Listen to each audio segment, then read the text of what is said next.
नमस्कार दोस्तों, आशा करता हूँ आपकी तैयारी बहुत ही अच्छी चल रही होगी और अपनी तैयारी को बेहतर से बेहतर बनाने के लिए हमारे जीके गुरु टेक्स्ट चैनल के साथ जुड़े रहें। जिन भाइयों ने अभी तक हमारे जीके गुरु टेक्स्ट चैनल को सब्सक्राइब नहीं किया है वो प्लीज़ चैनल को सब्सक्राइब करें, और जिन भाइयों ने हमारे जीके गुरु टेक्स्ट चैनल को सब्सक्राइब कर रखा है उनके लिए बहुत बहुत धन्यवाद। आज की क्लास का मोटिवेशन है, हार मत मानो, माँ की दुआओं ने तुम्हें यहाँ तक पहुँचाया है। अब वो दिन ले आओ जब माँ सरकारी गाड़ी में गर्व से मुस्कुरा सके। दोस्तों, आज की क्लास में political science previous year question paper हैं। आज की क्लास का टॉपिक है इंटरनेशनल रिलेशंस। इंटरनेशनल रिलेशंस अंतर्राष्ट्रीय संबंध की 6 क्लास हो चुकी हैं। आज 7वीं क्लास है। 7वीं क्लास का पहला प्रश्न आपकी स्क्रीन पर है।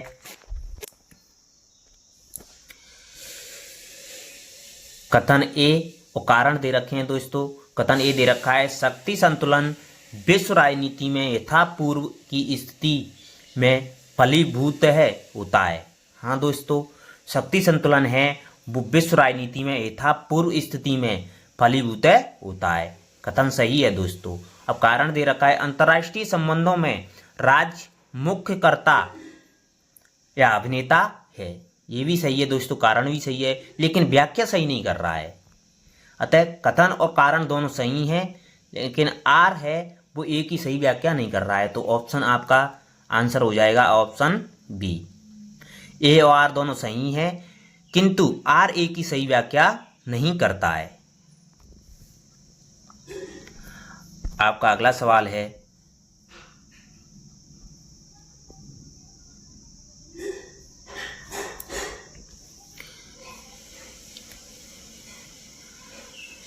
शंग्री-ला डायलॉग के संदर्भ में विकल्पों पर ध्यान दीजिए।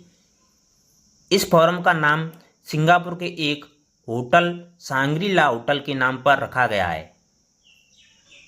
हाँ दोस्तों, इस फोरम का नाम है वो सिंगापुर के एक होटल है जिसका नाम सांग्री-ला होटल के नाम पर रखा गया है, सांग्री डायलॉग। यह फोरम अंतर्राज्यिक सुरक्षा से ट्रैक 2 से संबंधित है।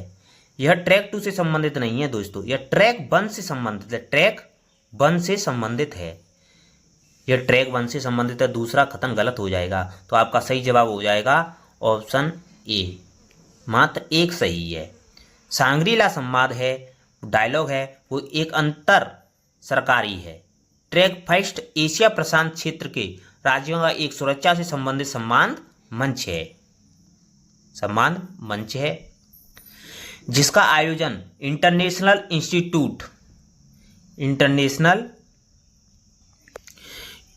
इंस्टीट्यूट फॉर स्ट्रेटेजिक स्टडीज के द्वारा 2002 से इसका आयोजन प्रतिवर्ष किया जा रहा है। इस एक प्रतिष्ठित संस्थान है। यह है सांग्री-ला संवाद एक प्रतिष्ठित संस्थान है। इसमें रक्षा मंत्रालयों के स्थायी प्रमुखों और सेना प्रमुखों द्वारा भाग लिया जाता है। आपका अगला सवाल है, भारतीय संविधान का कौन सा अनुच्छेद अंतर्राष्ट्रीय संबंधों से संबंधित है? भारतीय संविधान में कौन सा अनुच्छेद है जो अंतर्राष्ट्रीय संबंधों से संबंधित है? अनुच्छेद 50, अनुच्छेद 51, अनुच्छेद 52, अनुच्छेद 53। तो अनुच्छेद 51 है वो अंतर्राष्ट्रीय राजनीति से संबंधित है, अंतर्राष्ट्रीय संबंधों से संबंधित है। भारतीय संविधान में जो अनुच्छेद 51 है वो अंतर्राष्ट्रीय संबंधों से संबंधित है। यह निर्देश देता है कि राज्य अंतर्राष्ट्रीय शांति और सुरक्षा की अभिवृद्धि करना तथा राष्ट्रों के न्यायपूर्ण और सम्मानपूर्ण संबंधों को बनाए रखना, अंतर्राष्ट्रीय विधि और संधि बाध्यताओं के प्रति आदर बढ़ाना और अंतर्राष्ट्रीय विवादों को मध्यस्थता द्वारा निपटाने के लिए प्रोत्साहन देना सुनिश्चित करने का प्रयास करता है। अतः अनुच्छेद 51 में अंतर्राष्ट्रीय संबंध का उल्लेख किया गया है। सेम टू सेम यही भाषा आती है दोस्तों। आपके पास एक बियर एक्ट होना चाहिए, तो उसमें से जो भारतीय संविधान है उसमें से जो हुबहू उसकी भाषा आती है क्वेश्चनों में। आजकल के परीक्षाएं हो रही हैं जिनमें पॉलिटिकल साइंस की या भारतीय संविधान की जो क्वेश्चन पूछे जाते हैं उसकी हुबहू लैंग्वेज से पूछे जाते हैं, सेम टू सेम लैंग्वेज से ही पूछे जाते हैं। तो आपके पास एक बियर एक्ट की बुक होनी चाहिए, छोटी सी बुक आती है उसको, तो वो बहुत मोटी लेकिन उसका साइज बहुत छोटा है। तो बियर एक्ट होने चाहिए भारतीय संविधान के। आपका अगला सवाल है, मार्गेनथाउ के अनुसार राष्ट्रीय हित की अभिवृद्धि का सबसे महत्वपूर्ण साधन कौन सा है? राजनय, प्रचार एवं राजनीतिक युद्ध, अंतर्राष्ट्रीय राजनीति के आर्थिक साधन, युद्ध। तो आपका सही जवाब होगा राजनय। मार्गेनथाउ के अनुसार राष्ट्रीय हित की अभिवृद्धि के लिए सबसे महत्वपूर्ण साधन है वो राजनय है। राजनय को सबसे महत्वपूर्ण साधन माना है। अंतर्राष्ट्रीय राजनीति में राष्ट्र राज्य सबसे प्रमुख करता है तथा उसका उद्देश्य राष्ट्रीय हितों की प्राप्ति करना है। राष्ट्र राज्य शक्ति के माध्यम से राष्ट्रीय हितों की प्राप्ति का प्रयास करते हैं। मार्गेनथाउ ने अपनी पुस्तक in defence of national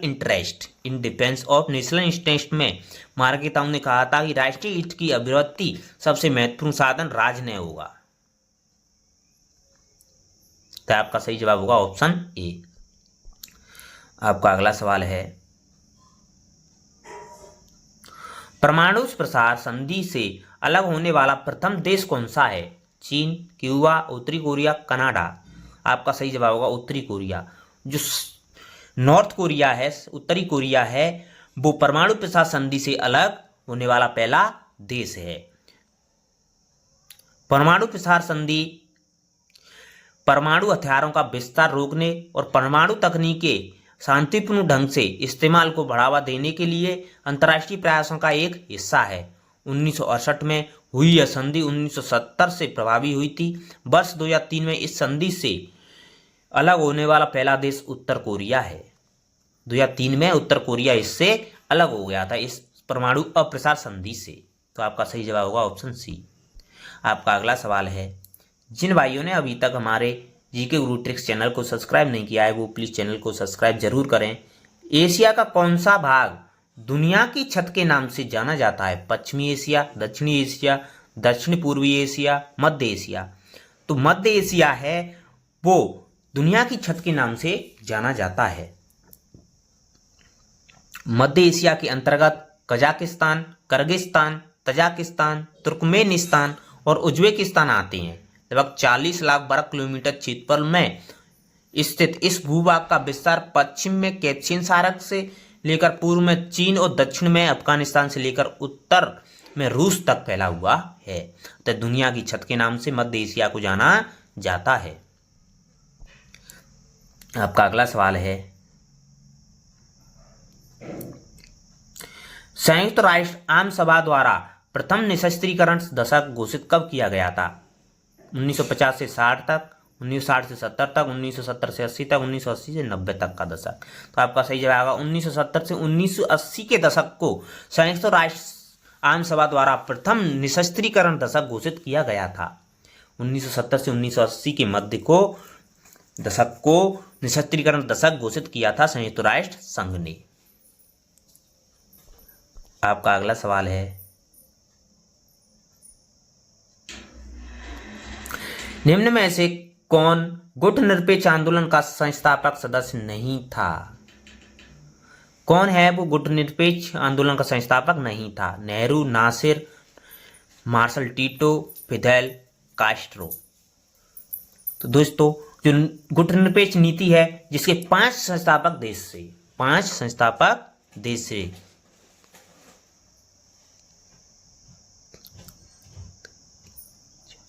sorry 4 संस्थापक देश से, जिसमें नेहरू, नासिर, टीटो और सुकर्णो ये मुख्य संस्थापक देश से इसमें। तो आपका सही जवाब होगा फिदेल कास्ट्रो है, वो गुटनिरपेक्ष आंदोलन के संस्थापक नहीं है। गुटनिरपेक्ष आंदोलन के संस्थापक फिदेल कास्ट्रो नहीं है। आपका सही जवाब हो जाएगा ऑप्शन डी फिदेल कास्ट्रो। गुटनिरपेक्ष आंदोलन की स्थापना 1961 में बेलग्रेड में की गई थी। गुटनिरपेक्ष आंदोलन की स्थापना 1961 में बेलग्रेड में की गई थी, जिसमें भारत से पंडित जवाहरलाल नेहरू, मिस्र से नासिर, टीटो और सुकर्णो इसके प्रमुख संस्थापक सदस्य थे। क्यूबा के राष्ट्रपति फिदेल कास्ट्रो गुटनिरपेक्ष आंदोलन के संस्थापक सदस्य नहीं थे। गुटनिरपेक्ष आंदोलन शीत युद्ध के दरमियान वैश्विक गुटबाजी के इतर राष्ट्रों के एक मंच के तौर पर उभरा हुआ था। अतः नेहरू, नासिर, टीटो और सुकर्णो ये गुटनिरपेक्ष आंदोलन के संस्थापक देश थे। आपका अगला सवाल है, सार्क के कितने सदस्य और प्रेक्षक देश हैं?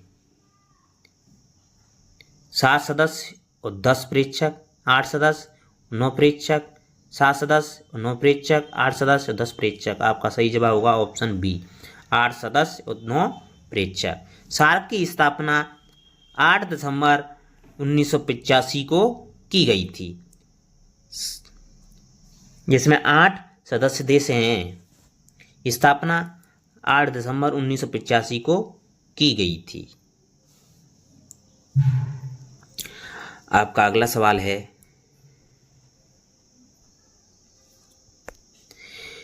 1984 में यूनेस्को से हटने के बाद अमेरिका ने किस वर्ष में यूनेस्को की पुनः सदस्यता ग्रहण की थी? जनवरी 2000 में, जनवरी 2004 में, जनवरी 2002 में, जनवरी 2003 में। तो आपका सही जवाब होगा ऑप्शन डी, जनवरी 2003 में। 1984 में UNESCO united national education scientific and cultural organisation से हटने के बाद अमेरिका ने जॉर्ज डब्ल्यू बुश के नेतृत्व में जनवरी 2003 में यूनेस्को की पुनः सदस्यता ग्रहण की थी। यूनेस्को की स्थापना 16 नवंबर 1945 को लंदन में की गई थी। इसका मुख्यालय पेरिस, फ्रांस में है। आपका अगला सवाल है, अंतर्राष्ट्रीय कानून का मूल आधार है? संयुक्त राष्ट्र की सदस्यता, अंतर्राष्ट्रीय सहयोग, शांति एवं सौहार्द, राज्यों की आम सहमति। तो आपका सही जवाब होगा राज्यों की आम सहमति है वो अंतर्राष्ट्रीय कानून की मूल आधार है। अंतर्राष्ट्रीय कानून का मूल आधार है वो राज्यों की आम सहमति को माना गया है। अंतर्राष्ट्रीय कानून बाध्यकारी प्रकृति के नहीं होते हैं। इसका मूल कारण अंतर्राष्ट्रीय राजनीतिक प्रकृति का अराजक होना है। इसी कारण अंतर्राष्ट्रीय कानून राज्य को राष्ट्रीय हित पर भी निर्भर करते हैं। आपका अगला सवाल है, जिन भाइयों ने अभी तक हमारे जीके गुरु टिक्स चैनल को लाइक नहीं किया है वो प्लीज लाइक का बटन जरूर दबाएं। अंतर्राष्ट्रीय राजनीति में नव यथार्थवाद का जनक किसे माना जाता है? मार्गेनथाउ को, केनेथ बाल्टज को, वुडरो विल्सन को, थॉमस सेलिंग को। तो अंतर्राष्ट्रीय राजनीति में नव यथार्थवाद का जनक केनेथ बाल्टज को माना जाता है, ऑप्शन बी। आपका सही जवाब होगा ऑप्शन बी।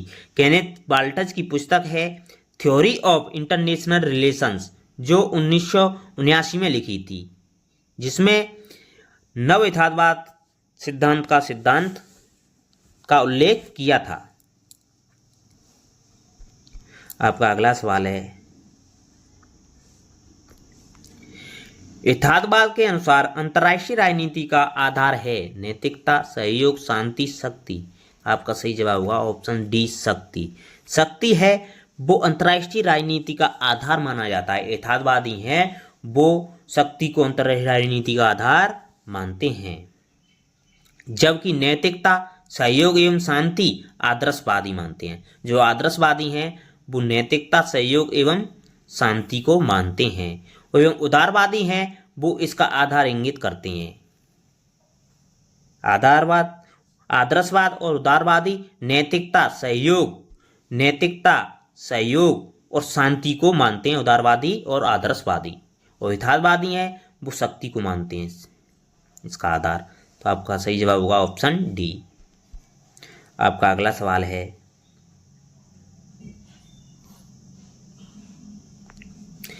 प्राचीन काल में इराक को निम्नलिखित में से किस नाम से जाना जाता था? Babylon, Abyssinia, Syria, Mesopotamia. आपका सही जवाब होगा ऑप्शन डी, मेसोपोटामिया। प्राचीन समय में इराक को मेसोपोटामिया के नाम से जाना जाता था। कब सामरिक हथियार परिसीमन संधि प्रथम एवं द्वितीय पर हस्ताक्षर किए गए थे? 70, 71, 75, 78, 78, 70, 72, 79। आपका सही जवाब हुआ 1972, 1979 में। सामरिक हथियार परिसीमन संधि प्रथम और द्वितीय पर हस्ताक्षर क्रमशः 1972, 1979 में हुए थे। यह संधि अमेरिका और पूर्व सोवियत संघ के मध्य हुई थी। यूएसए और यूएसएसआर के मध्य हुई थी यह संधि। आपका अगला सवाल है, संचार सिद्धांत का जनक किसे माना जाता है? ये संचार सिद्धांत है जिसका जनक किसे माना जाता है? कोलमैन को, नॉर्बर्ट वीनर को, जे वर्टन को, डॉयच को। तो आपका सही जवाब होगा ऑप्शन डी, डॉयच को। डॉयच को संचार सिद्धांत का जनक माना जाता है। संचार सिद्धांत एक आधारभूत सामाजिक विज्ञान है। संचार है वो एक आधारभूत सामाजिक विज्ञान है। इसी से जुड़कर समझ सामाजिक विज्ञान अपनी विकास यात्रा करते हैं और राजनीति विज्ञान में संचार सिद्धांत का जनक कार्ल डाइच को माना जाता है। तो आपका सही जवाब होगा ऑप्शन डी। आपका अगला सवाल है, अंतर्राष्ट्रीयता के विकास का कारण है? तृतीय विश्व युद्ध कब है? आर्थिक संकट कब है? क्षेत्रीयतावाद, राज्यों की संप्रभुता। आपका सही जवाब होगा तृतीय विश्व युद्ध का भय। अंतर्राष्ट्रीयता की विकास का कारण तृतीय विश्व युद्ध का भय है। Option A. आपका सही जवाब होगा ऑप्शन ए। आपका अगला सवाल है, अंतर्राष्ट्रीय राजनीति के उपागमों में निम्नलिखित में से एक नहीं है। अंतर्राष्ट्रीय राजनीति के उपागम दे रखे हैं, जिनमें से कौन सा उपागम नहीं है ये पूछा है। आदर्शवादी उपागम, यथार्थवादी उपागम, समाजवादी उपागम, परंपरावादी उपागम। तो समाजवादी उपागम है वो अंतर्राष्ट्रीय राजनीति के उपागमों में शामिल नहीं है। तो आपका सही जवाब होगा ऑप्शन सी। अंतर्राष्ट्रीय राजनीति है जिसमें आदर्शवादी उपागम होता है, यथार्थवादी उपागम है, परंपरावादी उपागम है, लेकिन समाजवादी उपागम नहीं है। तो आपका सही जवाब हो जाएगा ऑप्शन सी। आपका अगला सवाल है, हजारों तिब्बतियों के साथ दलाई लामा ने कब भारत में शरण की मांग की थी? 1959 में, 1961 में, 1963 में, 1965 में। तो आपका सही जवाब होगा ऑप्शन ए, 1959 में। 1959 में दलाई लामा ने, तिब्बती धर्मगुरु थे दलाई लामा, जिन्होंने भारत में शरण मांगी थी 1959 में। आपका अगला सवाल है, निम्न में से किस देश ने सबसे पहले यूएन के सदस्यता से अपने को अलग किया लेकिन फिर उसमें शामिल हो गया? USSR, Pakistan, Indonesia, Philippines. तो आपका सही जवाब होगा इंडोनेशिया। इंडोनेशिया है, उसने यूएन के 60वें सदस्य के रूप में वर्ष 1950 में सदस्यता ग्रहण की थी, परंतु इंडोनेशिया मलेशिया युद्ध 1965 के बाद यूएन से अलग हो गया था। यूएन को अस्थायी सदस्य सुरक्षा परिषद के रूप में चुना गया, तो उसके विरोध में इंडोनेशिया ने यूएन की अपनी सदस्यता वापस ले ली थी, परंतु सुहर्तो के इंडोनेशिया की सत्ता संभालने पर 28 सितंबर 1966 को इंडोनेशिया यूएन का फिर से सदस्य बन गया था। उसने पुनः सदस्यता ग्रहण की थी। पहली बार 1950 में की थी, वो अलग हो गया था 1965 में, फिर उसके बाद 28 सितंबर 1966 को सदस्यता ग्रहण कर ली थी पुनः। आपका अगला सवाल है, क्रूसेड युद्ध के कौन से मुख्य कारण थे? आर्थिक, साम्राज्यवाद, जातीय, मनोवैज्ञानिक।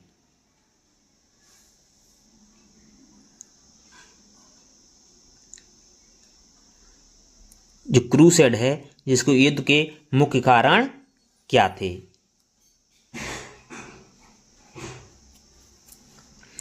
तो आपका सही जवाब होगा ऑप्शन सी, जाति।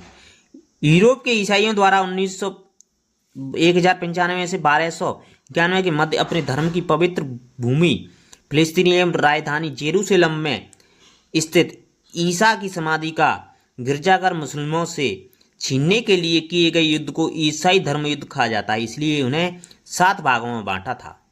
प्रथम था 1096 से 1099, द्वितीय था 1047 से 1147 से 1149 तक, 1188 से 1192 तक, चौथा था 1202 से 1204 तक, पंचम था 1228 से 1229 तक, छठा था 1248 से 1254 तक, सातवां था 1270 से 1272 तक।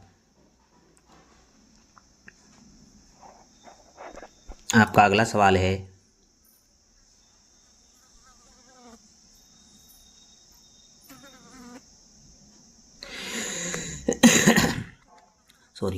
सोवियत संघ का विघटन किस वर्ष हुआ था? 1990 में, 1991 में, 1992 में, 1979 में, 89 में। तो आपका सही जवाब होगा ऑप्शन बी 1991। सोवियत संघ का विघटन 1991 में हुआ था। सोवियत संघ यूएसएसआर का विघटन 26 दिसंबर 1991 को हुआ था।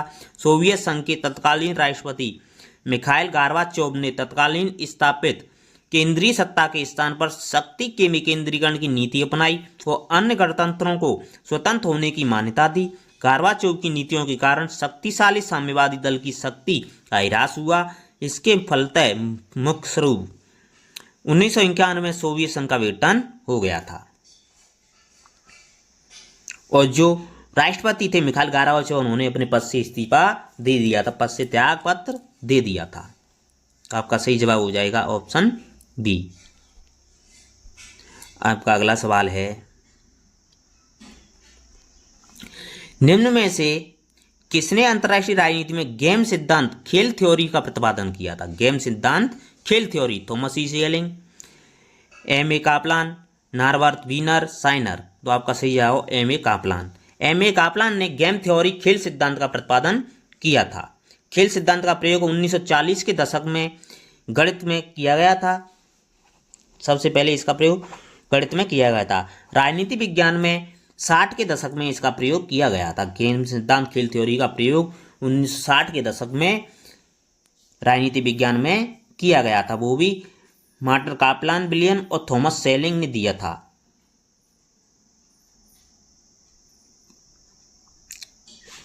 आपका अगला सवाल है,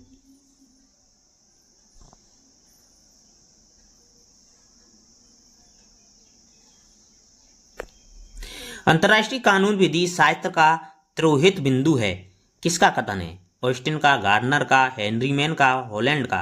आपका सही जवाब होगा हॉलैंड का। अंतर्राष्ट्रीय कानून विधि का शास्त्र का तिरोहित बिंदु है, यह कथन हॉलैंड ने कहा था, हॉलैंड ने दिया था। आपका अगला सवाल है, शक्ति संतुलन के स्वर्णिम काल की समय अवधि क्या है? 1815 से 1914, 1915 से 1956, 1957 से 2008, उपरोक्त सभी। तो आपका सही जवाब होगा ऑप्शन ए। 1815 से 1914 तक के काल को शक्ति संतुलन के स्वर्णिम काल के रूप में जाना जाता है। शक्ति संतुलन का जो स्वर्णिम काल था वो 1815 से 1914 तक का काल माना जाता है। आपका अगला सवाल है,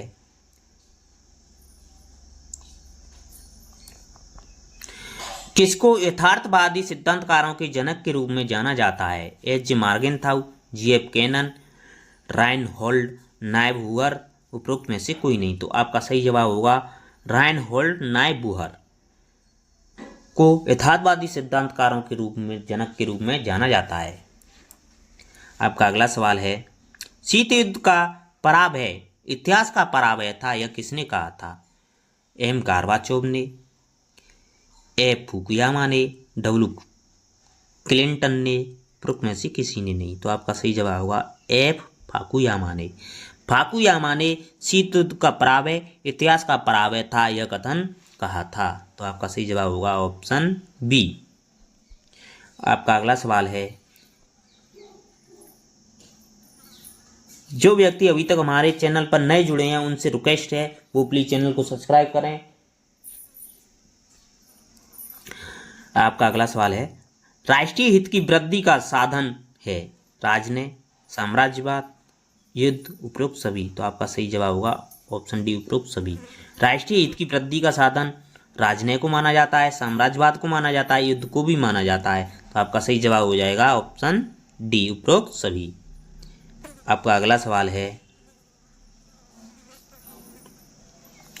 निम्न में से कौन यथार्थवादी सिद्धांत का समर्थक नहीं है? George F. Kennan, Kenneth Waltz, Woodrow Wilson, E H. Carr. आपका सही जवाब होगा option C, Woodrow Wilson. Woodrow Wilson है वो यथार्थवादी सिद्धांत के समर्थक नहीं है। यथार्थवादी सिद्धांत के समर्थक हैं वो एफ. कैनन हैं, केनेथ वाल्टज हैं और एच. कार हैं, जबकि वुड्रो विल्सन है वो यथार्थवादी विचारक नहीं हैं। तो आपका सही जवाब होगा ऑप्शन सी। आपका अगला सवाल है, शक्ति संतुलन का साधन है सशस्त्रीकरण तथा निशस्त्रीकरण, हस्तक्षेप, संधि, उपरोक्त सभी। आपका सही जवाब होगा ऑप्शन डी, उपरोक्त सभी।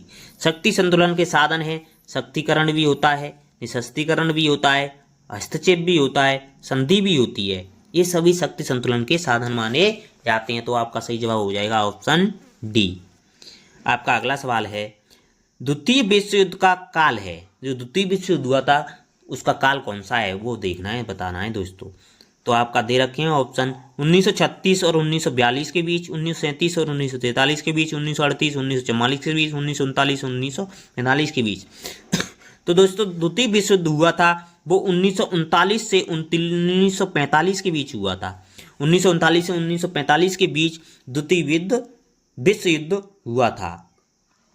तो आपका सही जवाब हो जाएगा ऑप्शन डी। द्वितीय विश्व युद्ध का प्रारंभ 1 सितंबर 1939 से 2 सितंबर 1945 तक चला गया था। 6 वर्ष 1 दिन चला था यह युद्ध। इस विश्व युद्ध के बाद विश्व 2 गुटों में बंट गया था, मित्र राष्ट्र और ध्रुवी राष्ट्र। 2 मित्र राष्ट्रों में बंट गया था, मित्र राष्ट्र और ध्रुवी राष्ट्र, जिसमें मित्र राष्ट्रों की विजय मानी जाती है। आपका अगला सवाल है किसने कथन है, यह कथन दे रखा है दोस्तों, वो किसका है? एक सबके लिए की और सब एक के लिए कथन किसका है? पामर पार्किंस, मार्गेनथाउ, सिलीचन, ऑर्गेन्स्की। तो आपका सही जवाब होगा ऑप्शन बी, मार्गेनथाउ। मार्गेनथाउ ने कहा था कि एक सबके लिए और सब एक के लिए, यह कथन मार्गेनथाउ ने दिया था अंतरराष्ट्रीय राजनीति में। शक्ति को प्रभुत्व देते हुए राष्ट्र की सुरक्षा की बात करता है यह कथन। आपका अगला सवाल है किसका कथन है? अंतरराष्ट्रीय राजनीति का अंतिम उद्देश्य चाहे कुछ भी हो उसका तात्कालिक उद्देश्य शक्ति प्राप्त करना होता है। मार्गेनथाउ ने यह कथन भी मार्गेनथाउ ने कहा था कि अंतरराष्ट्रीय राजनीति का अंतिम उद्देश्य चाहे कुछ भी हो उसका तात्कालिक उद्देश्य शक्ति प्राप्त करना ही होता है। शक्ति को प्राप्त करना ही उसका उद्देश्य होता है, प्रमुख उद्देश्य। यह मार्गेनथाउ ने कहा था। मार्गेनथाउ की प्रसिद्ध पुस्तक है political among Nations. Political among Nations. आपका अगला सवाल है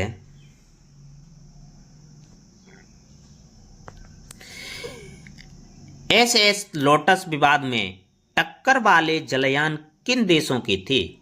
फ्रांस और अल्बानिया, फ्रांस और तुर्की, तुर्की एवं इथोपिया, तुर्की एवं इटली। आपका सही जवाब होगा फ्रांस एवं तुर्की। एसएस लोटस विवाद में टक्कर वाले जलयान फ्रांस और तुर्की के थे। फ्रांस और तुर्की के थे। एसएस लोटस विवाद एक आपराधिक मुकदमा है जो एसएस के बीच 2 अगस्त 1926 टकराव का परिणाम था। यह टकराव फ्रांस और तुर्की के बीच हुआ था।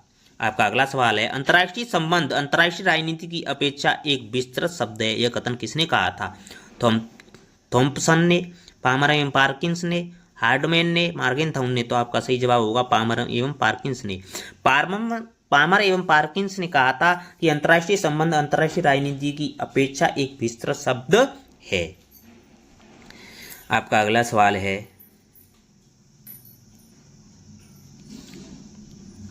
शक्ति संतुलन का सिद्धांत लागू होता है सभी राष्ट्रों पर, 2 राष्ट्रों पर, अधिक राष्ट्रों पर, किसी राष्ट्र पर नहीं। तो आपका सही जवाब होगा ऑप्शन ए, सभी राष्ट्रों पर। शक्ति संतुलन है वो सभी राष्ट्रों पर लागू होता है।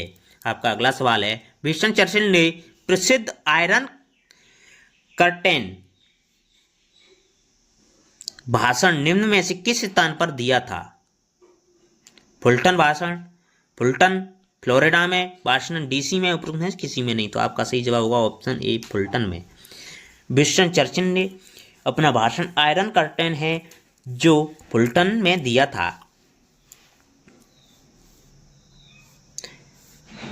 इस भाषण में चर्चिल ने कहा था कि अब हम एक तानाशाही के स्थान पर दूसरे तानाशाही को स्थापित नहीं होने देंगे। इसे रोकने के लिए सभी उपायों का सहारा लिया जाएगा। आपका अगला सवाल है नई अंतर्राष्ट्रीय आर्थिक व्यवस्था का निम्न में से क्या उद्देश्य है? गरीबी दूर करना, प्रौद्योगिकी हस्तांतरण, सभी देशों की आत्मनिर्भरता, उपरोक्त सभी। तो आपका सही जवाब होगा ऑप्शन डी, उपरोक्त सभी। नई अंतर्राष्ट्रीय आर्थिक व्यवस्था में प्रमुख उद्देश्य है गरीबी को दूर करना, प्रौद्योगिकी हस्तांतरण करना, सभी देशों की आत्मनिर्भरता को बढ़ाना। तो आपका सही जवाब हो जाएगा ऑप्शन डी, उपरोक्त सभी। आपका अगला सवाल है, किसका कथन है अंतर्राष्ट्रीय कानून न्याय शास्त्र का लोप बिंदु है? यह कथन किसने कहा था दोस्तों? ऑस्टिन ने, हॉलैंड ने, ओपेनहाइम ने। आपका सही जवाब होगा ऑप्शन सी, हॉलैंड ने। हॉलैंड ने कहा था कि अंतर्राष्ट्रीय कानून है वो न्याय शास्त्र के लोप बिंदु हैं, छिपे हुए बिंदु हैं। यह कथन हॉलैंड ने कहा था। आपका सही जवाब हो जाएगा ऑप्शन बी। आपका अगला सवाल है, अंतर्राष्ट्रीय राजनीति के अध्ययन के लिए किसने निर्णय निर्माण सिद्धांत को लागू किया था? जो निर्णय निर्माण सिद्धांत है वो किसने दिया था दोस्तों? अंतर्राष्ट्रीय राजनीति में ये निर्णय निर्माण सिद्धांत दिया गया था वो रिचर्ड स्नाइडर का दिया गया था, रिचर्ड स्नाइडर ने दिया था। आपका अगला सवाल है, एजेंडा 21 संबंधित है, एजेंडा 21 था वो किससे संबंधित है? मानवाधिकारों से, महिला विकास से, पर्यावरण से, परमाणु अप्रसार संधि से। तो आपका सही जवाब होगा ऑप्शन सी, पर्यावरण से। एजेंडा 21 है वो 1992 में हुआ था। यह पर्यावरण एवं विकास मुद्दे पर केंद्रित है, जिसका सम्मेलन ब्राजील के रियो डे जेनेरिया में हुआ था।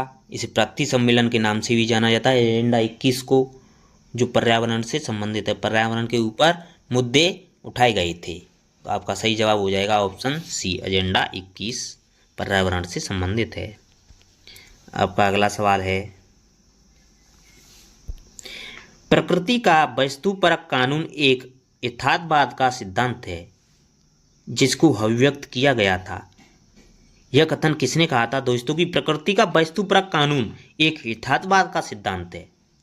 E.H. कार्ड ने, जॉर्ज एफ केनन ने, मॉर्गनथाउ ने, हेनरी किसिंजर ने। आपका सही जवाब होगा ऑप्शन सी, मॉर्गनथाउ ने। मॉर्गनथाउ ने कहा था कि प्रकृति का वस्तुपरक कानून एक यथार्थवाद का सिद्धांत माना जाता है। तो आपका सही जवाब होगा ऑप्शन सी। आपका अगला सवाल है,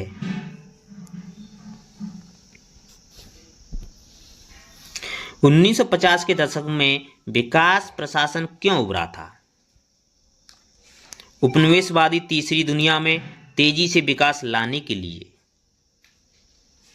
पहली दुनिया के देशों में तेजी से विकास लाने के लिए, पहली और तीसरी दुनिया के देशों में प्रशासन शासक बनाने के लिए, तीसरी दुनिया के देशों में आर्थिक विकास को भंग करने के लिए, पहली दुनिया के देशों में आर्थिक विकास को भंग करने के लिए। आपका सही जवाब होगा इसमें ऑप्शन ए। 1950 के दशक में विकास प्रशासन में इसीलिए आया था वह उपनिवेशवादी तीसरी दुनिया में तेजी से विकास लाना चाहता था। जो उपनिवेशवादी तीसरी दुनिया थी उसमें तेजी से विकास लाने के लिए विकास प्रशासन में आया था। तो आपका सही जवाब होगा ऑप्शन ए। आपका अगला सवाल है, निम्न में से वह कौन सी पद्धति है जिसके माध्यम से विकासशील देश उत्तर उपनिवेशवादी राज्य पर अपना प्रभाव स्थापित करते हैं? राजनीति, आर्थिक सहायता, व्यापार, वाणिज्य। आपका सही जवाब होगा ऑप्शन बी, आर्थिक सहायता। आर्थिक सहायता है वह विकासशील देश और उत्तर उपनिवेशवादी राज्य का अपना प्रभाव स्थापित करती है। तो आपका सही जवाब हो जाएगा ऑप्शन बी, आर्थिक सहायता। आपका अगला सवाल है,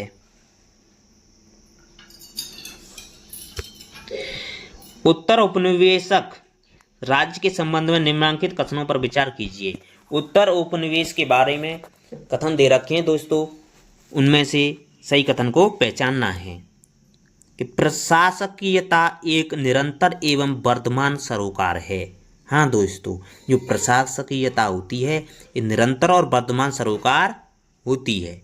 दूसरा कथन है यह एक सशक्त राज्य को एक निरंकुश राज्य और राज्य से विभेदित करता है। यह भी सही है दोस्तों कथन। तो आपके एक और दो दोनों कथन सही हैं, तो आपका सही जवाब हो जाएगा ऑप्शन सी। ऑप्शन सी में दे रखे हैं कथन एक एवं दो दोनों सही हैं।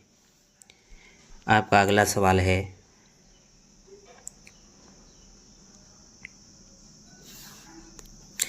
निम्न में से यथार्थवादी सिद्धांत का प्रमुख समर्थक कौन है? वुड्रो विल्सन, रॉबर्ट टकर, रेमंड ओरान, हेंस जे मार्गेनथाउ। तो आपका सही जवाब होगा ऑप्शन डी, हेंस जे मार्गेनथाउ। हेंस जे मार्गेनथाउ हैं वो यथार्थवादी सिद्धांत के प्रमुख प्रवक्ता माने जाते हैं, प्रमुख समर्थक माने जाते हैं। यथार्थवादी सिद्धांत अंतर्राष्ट्रीय राजनीति का भी प्रमुख सिद्धांत माना जाता है, जो हेंस जे मार्गेनथाउ ने अपनी पुस्तक पॉलिटिक्स एमोंग नेशन 1948 में लिखी थी, जिसमें यह सिद्धांत दिया था, यथार्थवादी सिद्धांत दिया था, और इसकी बृहद व्याख्या भी की थी, बहुत अच्छी तरीके से व्याख्या की थी। तो आपका सही जवाब होगा ऑप्शन डी। आपका अगला सवाल है, निम्न में से कौन सा विमेल है? देखना ही कौन सा सुमेलित नहीं है, ये पूछा है। कार्ल डाइच संचार उपागम, हाँ दोस्तों कार्ल डाइच जिसने संचार उपागम दिया था। हेंस जे मार्गेनथाउ यथार्थवादी सिद्धांत दिया था। थॉमस सेलिंग ने खेल सिद्धांत दिया था, गेम थ्योरी है। कापलान और थॉमस सेलिंग दोनों ने मिलकर के दी थी खेल सिद्धांत, गेम थ्योरी।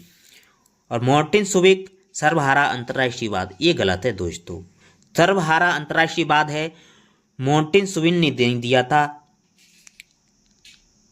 यह थॉमस सेलिंग और कापलान ने दिया था।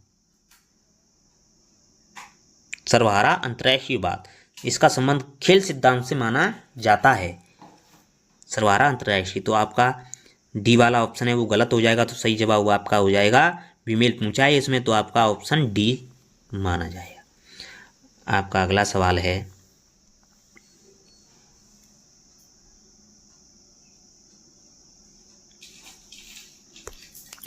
निम्न में से कौन सा एक राज्य की राष्ट्रीय शक्ति का तत्व नहीं है? प्राकृतिक साधन, तकनीकी, आबादी, अंतर्राष्ट्रीय विधि। जो अंतर्राष्ट्रीय राज्य की राष्ट्रीय शक्ति के तत्व दे रखे हैं दोस्तों, उसमें प्राकृतिक साधन होते हैं, तकनीकी भी होती है, जनसंख्या आबादी भी होती है, लेकिन अंतर्राष्ट्रीय विधि नहीं होती है। राज्य की राष्ट्रीय शक्ति में अंतर्राष्ट्रीय विधि को शामिल नहीं किया गया है, तो आपका सही जवाब हो जाएगा ऑप्शन डी। आपका अगला सवाल है, निम्न में से कौन सी शक्ति संतुलन की पद्धति नहीं है? पूछा गया है दोस्तों कि शक्ति संतुलन की पद्धति कौन सी नहीं है? विश्व जनमत, मैत्री, अंतःस्थ राज्य का निर्माण, सशस्त्रीकरण। तो आपका सही जवाब होगा विश्व जनमत। विश्व जनमत है वो शक्ति संतुलन की पद्धति नहीं मानी जाती है, अंतर्राष्ट्रीय राजनीति में शक्ति संतुलन की पद्धति विश्व जनमत नहीं मानी जाती है, तो आपका सही जवाब हो जाएगा ऑप्शन ए। आपका अगला सवाल है,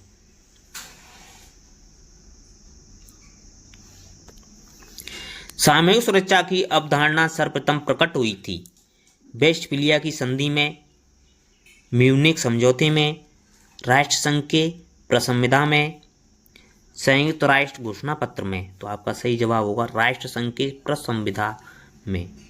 सामूहिक सुरक्षा की अवधारणा है वो सबसे पहले राष्ट्र संघ के प्रसंविदा में प्रकट हुई थी। सामूहिक सुरक्षा का अभिप्राय एक सब के लिए और सब एक के लिए, अर्थात यदि किसी एक पर आक्रमण होता है तो अन्य राज्य मिलकर उसका सामना करेंगे।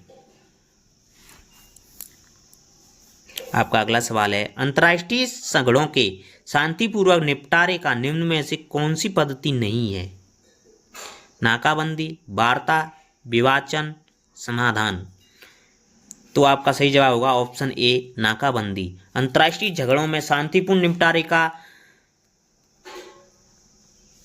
दे रखा है वो वार्ता होती है, समाधान भी होता है, विवाचन भी होता है, आपस में बातचीत भी होती है, लेकिन नाकाबंदी नहीं होती है। नाकाबंदी है वो झगड़े का कारण है, नाकाबंदी करोगे तो झगड़ा फिर दोबारा होगा। तो अंतर्राष्ट्रीय झगड़ों को शांतिपूर्वक निपटाने के लिए वार्ता होती है, विवाचन होता है, समाधान होता है, लेकिन नाकाबंदी नहीं होती है। तो आपका सही जवाब हो जाएगा ऑप्शन ए नाकाबंदी। आपका अगला सवाल है,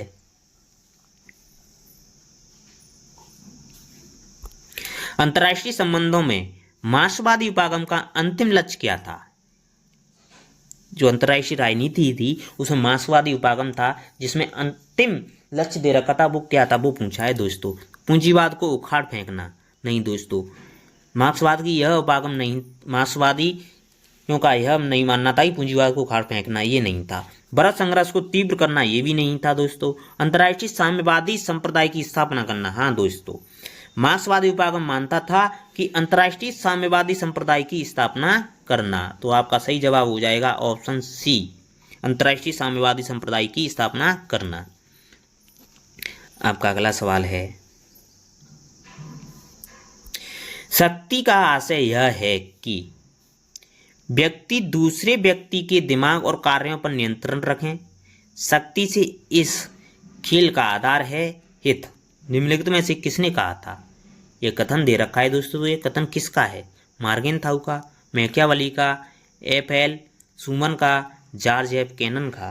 तो आपका सही जवाब होगा मार्गेनथाउ का। मार्गेनथाउ ने कहा था कि व्यक्ति दूसरे व्यक्ति के दिमाग और कार्यों का नियंत्रण रखे एवं व्यक्ति से इस खेल का आधार ही हित है। मार्गेनथाउ है वो आदर्शवादी उपागम के प्रमुख समर्थक या प्रवक्ता माने जाते हैं। उन्होंने राष्ट्रीय हित को राष्ट्रीय शक्ति के रूप में परिभाषित किया था। हेंस जी मार्गेनथाउ ने राष्ट्रीय हित को राष्ट्रीय शक्ति के रूप में परिभाषित किया था। तो आपका सही जवाब होगा ऑप्शन ए। आपका अगला सवाल है, व्यवस्था सिद्धांत की संभावित विधि प्रयुक्त करता है जिससे राजनीति विज्ञान का विकास संभव है। यह किसका कथन है? जोसेफ फ्रैंकल का, कैपलान का, जेडी सिंगर का, रिचर्ड लिटन का। आपका सही जवाब होगा कापलान का।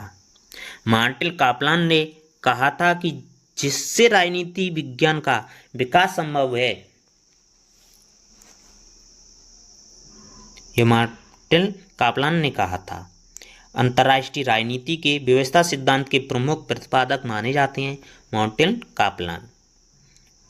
मार्टिन कापलान ने कहा था कि राजनीति विज्ञान में व्यवस्था का सिद्धांत का प्रतिपादन डेविड स्टर्न ने किया था, जबकि इसे मार्टिन कापलान ने अंतर्राष्ट्रीय राजनीति में लागू किया था। राजनीति विज्ञान में जो व्यवस्था सिद्धांत था जिसका प्रतिपादन डेविड स्टर्न ने किया था, लेकिन उसको अंतर्राष्ट्रीय राजनीति में लागू मार्टिन कापलान ने किया था। तो आपका सही जवाब होगा ऑप्शन बी। आपका अगला सवाल है, संयुक्त राष्ट्र संघ के चार्टर के किस अनुच्छेद में यह वर्णित है कि यह संघ संप्रभु राज्यों की समानता के सिद्धांत के अधीन है? अनुच्छेद 7 में, अनुच्छेद 2 का सब क्लोज 1 में, अनुच्छेद 13 में, अनुच्छेद 8 में। आपका सही जवाब होगा ऑप्शन बी, अनुच्छेद 2 के सब क्लोज 1 में। अनुच्छेद 2 के सब क्लोज 1 में दे रखा है कि संघ संप्रभु राज्यों की समानता के सिद्धांत के अधीन है, अधीन है। संयुक्त राष्ट्र संघ में कुल 111 अनुच्छेद हैं। कितने अनुच्छेद हैं दोस्तों? 111। संयुक्त राष्ट्र संघ की स्थापना 24 अक्टूबर 1945 को की गई थी,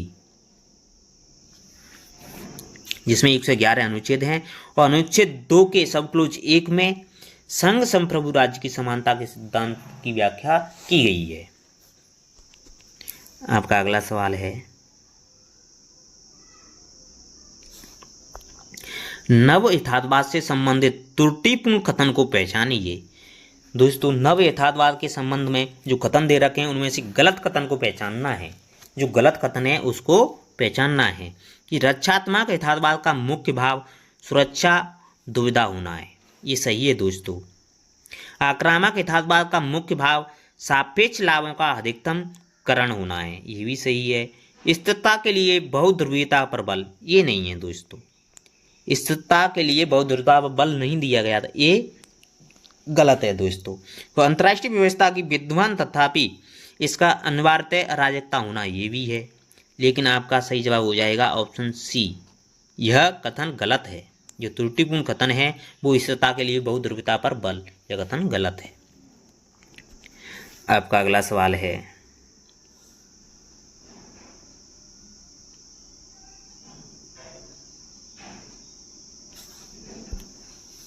निम्न में से कौन निर्णय निर्माण प्रक्रिया सिद्धांत का समर्थक नहीं है? Richard Snyder, H.W. Bruck, H.J. Morgenthau, Burton Sapin. आपका सही जवाब होगा ऑप्शन सी, H.J. मार्गेनथाउ। हैंस जे मार्गेनथाउ हैं वो निर्णय निर्माण प्रक्रिया सिद्धांत के समर्थक नहीं हैं। अंतर्राष्ट्रीय राजनीति में निर्णय निर्माण प्रक्रिया सिद्धांत के मूल मान्यताकार रिचर्ड स्नाइडर को माना जाता है। रिचर्ड स्नाइडर हैं वो निर्णय निर्माण सिद्धांत दिया था। इसमें निर्णयकर्ताओं के अनुभवों तथा व्यक्तित्व का किसी निर्णय पर क्या प्रभाव पड़ता है का अध्ययन किया जाता है। मार्गेनथाउ इस सिद्धांत के समर्थक नहीं है। मार्गेनथाउ हैं वो यथार्थवादी सिद्धांत के समर्थक माने जाते हैं। आपका अगला सवाल है, स्टीवन रोजन और वाल्टर जोन्स के अनुसार राष्ट्रीय शक्ति का सबसे महत्वपूर्ण तत्व कौन सा है? भूगोल, विचारधारा, जनसंख्या, नेतृत्व। आपका सही जवाब होगा ऑप्शन डी, नेतृत्व। स्टीवन रोजन और वाल्टर जोन्स के अनुसार राष्ट्रीय शक्ति का सबसे महत्वपूर्ण तत्व नेतृत्व को माना गया है। बिना नेतृत्व के न तो राज्य का निर्माण हो सकता है, न ही तकनीकी का विकास और न ही कोई देश विकसित हो सकता है। तब बिना नेतृत्व के मनोबल को भी नहीं बढ़ाया जा सकता है। युद्ध एवं सामान्य दोनों स्थितियों में यह महत्वपूर्ण होता है। इसके अंतर्गत विचारधारा, सांस्कृतिक और अंतर्राष्ट्रीय संस्थाओं के नेतृत्व को सम्मिलित किया जाता है। आपका अगला सवाल है, निम्न में से कौन खेल सिद्धांत का समर्थक नहीं है? Martin, Arthur Lee Burns, John H Herz, Richard E Quandt. तो आपका सही जवाब होगा John H hertz.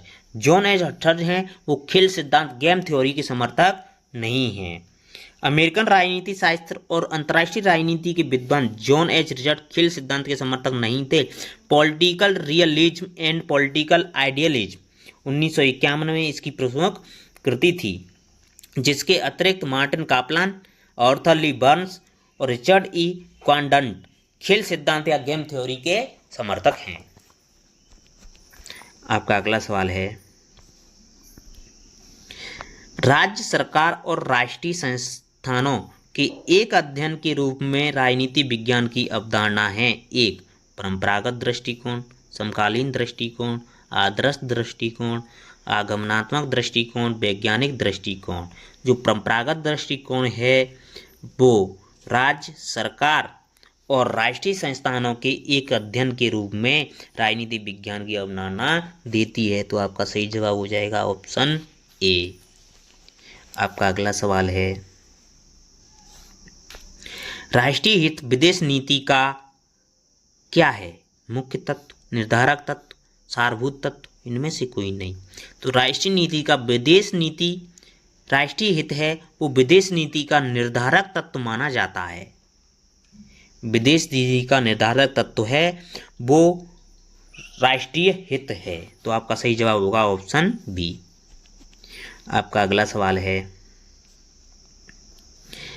Catch all party निम्नलिखित में से किसमें उत्तर द्वितीय विश्व युद्ध की दलीय व्यवस्था का वर्णन करती है? पश्चिमी यूरोप, पूर्वी यूरोप, संयुक्त राज्य अमेरिकी दलीय व्यवस्था, उपरोक्त सभी। तो आपका सही जवाब होगा पश्चिमी यूरोप।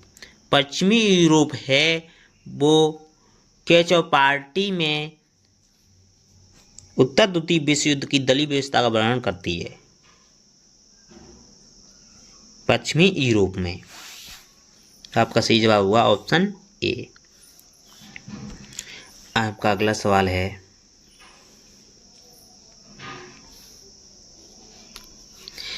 पूंजीवादी वैश्विक अर्थव्यवस्था उत्पादकों तथा उपभोक्ताओं, विक्रेताओं एवं क्रेताओं की वस्तु श्रृंखला से बनी है, जो वैश्विक अर्थव्यवस्था के केंद्र में देशों को जोड़ती है।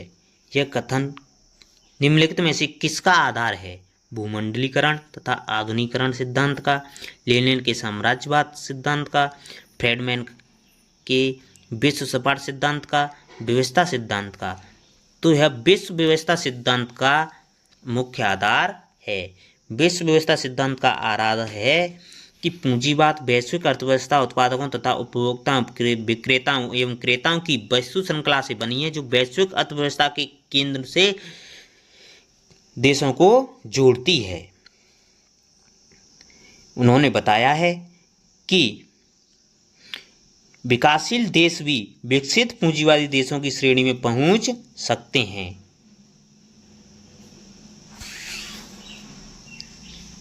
आपका अगला सवाल है, निम्नलिखित में से कौन यथार्थवाद की ब्रितानी विचारधारा ब्रिटिश स्कूल ऑफ रियलिज्म से संबंधित है? Reinhold, Niebuhr, N J. Spykman, Quincy Wright, Hedley bull.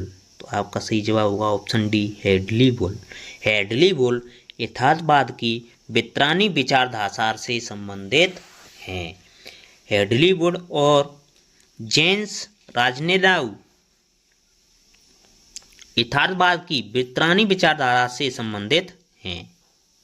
इसके अनुसार विचार एवं विचारधाराओं के द्वारा विश्व राजनीति का निर्माण होता है। अंतर्राष्ट्रीय राजनीति मानवीय संबंधों का एक हिस्सा है या एक भाग है, जिसके आधारभूत मूल्य स्वतंत्रता, व्यवस्था एवं न्याय हैं। इंग्लिश स्कूल के द्वारा अंतर्राष्ट्रीय राजनीति में शक्ति के महत्व को स्वीकार किया गया, परंतु यथार्थवादियों के इस दृष्टिकोण को अस्वीकार कर दिया गया, जिसके अनुसार विश्व में केवल अराजकता व्याप्त है और अंतर्राष्ट्रीय संस्थाओं व मूल्यों का कोई महत्व नहीं है। तो आपका सही जवाब होगा ऑप्शन डी। आपका अगला सवाल है,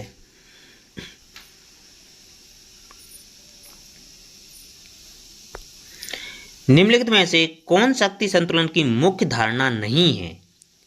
राज्य प्रमुख राष्ट्रीय हितों की सुरक्षा के लिए दृढ़ संकल्प है। हाँ दोस्तों, राज्य है वो प्रमुख राष्ट्रीय हितों की सुरक्षा के लिए दृढ़ संकल्प है, ये सही है कथन।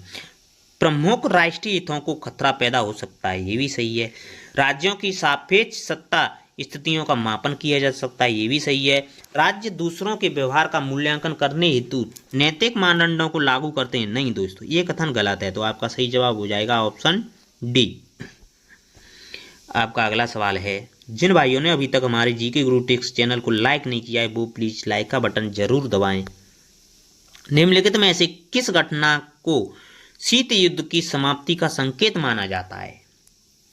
वर्ष 1991 में सोवियत संघ का विघटन, 1989 में बर्लिन की दीवार को गिराया जाना, 1991 में कजाकिस्तान गणराज्य द्वारा स्वतंत्र होने की घोषणा, 1989 में बाल्टिक राज्यों में स्वतंत्रता हेतु बड़े पैमाने पर विद्रोह। तो आपका सही जवाब होगा ऑप्शन बी। वर्ष 1989 में बर्लिन की दीवार को गिराया जाना शीत युद्ध की समाप्ति का संकेत माना जाता है। आपका अगला सवाल है, निम्नलिखित में से किस व्यवस्था की कल्पना मार्टिन कापलान ने नहीं की है? शक्ति संतुलन, मजबूत द्विध्रुवीय प्रणाली, ढीली द्विध्रुवीय प्रणाली, एक ध्रुवीय प्रणाली।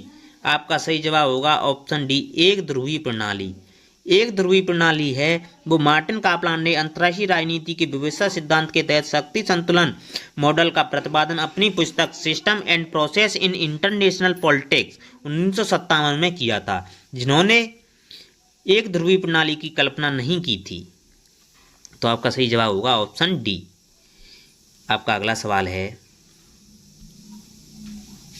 निम्नलिखित में से कौन शक्ति संतुलन की तकनीक नहीं है? हथियारों को जमा करना। हाँ दोस्तों, ये तो तकनीक में शामिल होता है, हथियारों को जमा करना। राज्य क्षेत्र का अभिग्रहण, ये भी तकनीक में शामिल होता है। अनुनय की विधियाँ, ये गलत है दोस्तों, ये तकनीक में शामिल नहीं है अनुनय की विधियाँ। बफर राज्यों का निर्माण, ये भी शक्ति संतुलन की तकनीक में शामिल होता है। आपका सही जवाब होगा ऑप्शन सी, अनुनय की विधियाँ। अनुनय की विधियाँ हैं वो शक्ति संतुलन की तकनीक में नहीं माना जाता है। आपका अगला सवाल है, निम्नलिखित में से किस संयुक्त राज्य अमेरिका ने मार्च 2003 में इराक पर आक्रमण करने का आधार नहीं बताया? इराक के पास सामूहिक विनाश का हथियार था। सद्दाम हुसैन की संबंध अल-कायदा से था। इराक में सत्ता परिवर्तन। इराक ने कुवैत से पूर्णतः अपने सैनिकों को वापस नहीं बुलाया। तो आपका सही जवाब होगा ऑप्शन डी। इराक ने कुवैत से पूर्णतः अपने सैनिकों को वापस नहीं बुलाया था। यह आधार नहीं है। आपका अगला सवाल है,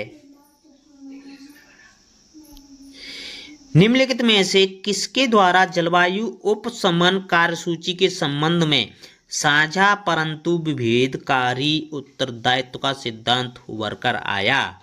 क्योटो प्रोटोकॉल में, रियो पृथ्वी शिखर वार्ता में, रियो 20 में, पेरिस जलवायु सम्मेलन में। आपका सही जवाब होगा ऑप्शन ए, क्योटो प्रोटोकॉल में। क्योटो प्रोटोकॉल में जलवायु उपशमन कार्यसूची संबंध में साझा परंतु विभेदकारी उत्तरदायित्व का सिद्धांत दिया गया था। तो आपका सही जवाब होगा option A, Kyoto protocol. Kyoto protocol 1997 के द्वारा जलवायु उपशमन कार्यसूची के संबंध में साझा परंतु विभेदकारी उत्तरदायित्व का सिद्धांत उभर कर आया था। UNFCCC United nation framework convention on climate change के मंच पर हुए इस सम्मेलन में ग्रीन हाउस गैसों के उत्सर्जन पर रोक लगाने के लिए 1997 में 84 देशों ने समझौते पर हस्ताक्षर किए थे।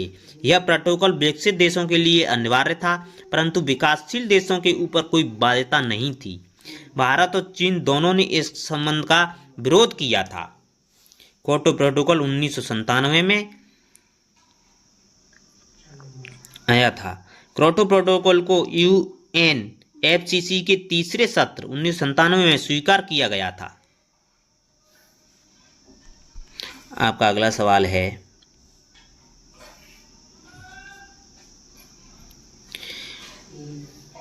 बुश डॉक्ट्रिन के अंतर्गत संयुक्त राज्य अमेरिका ने राज्य क्षेत्र के भीतर कार्यकलापों के लिए राज्य को जिम्मेदार ठहराया और इस प्रकार निम्नलिखित में से क्या करने का अधिकार प्राप्त किया? खल तथा विफल राज्यों के खिलाफ एक तरफा कार्रवाई करना। उन राज्यों के खिलाफ कार्रवाई करना जो उसकी विचारधारा के खिलाफ हैं। उन राज्यों के खिलाफ होना जिन्होंने नाटो के विस्तार के अभियान में शामिल होने से इनकार किया था।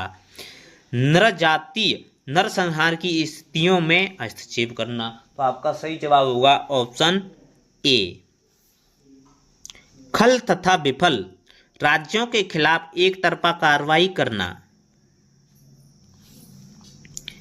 आपका अगला सवाल है, सॉरी दोस्तों, आज की क्लास को यहीं समाप्त करते हैं।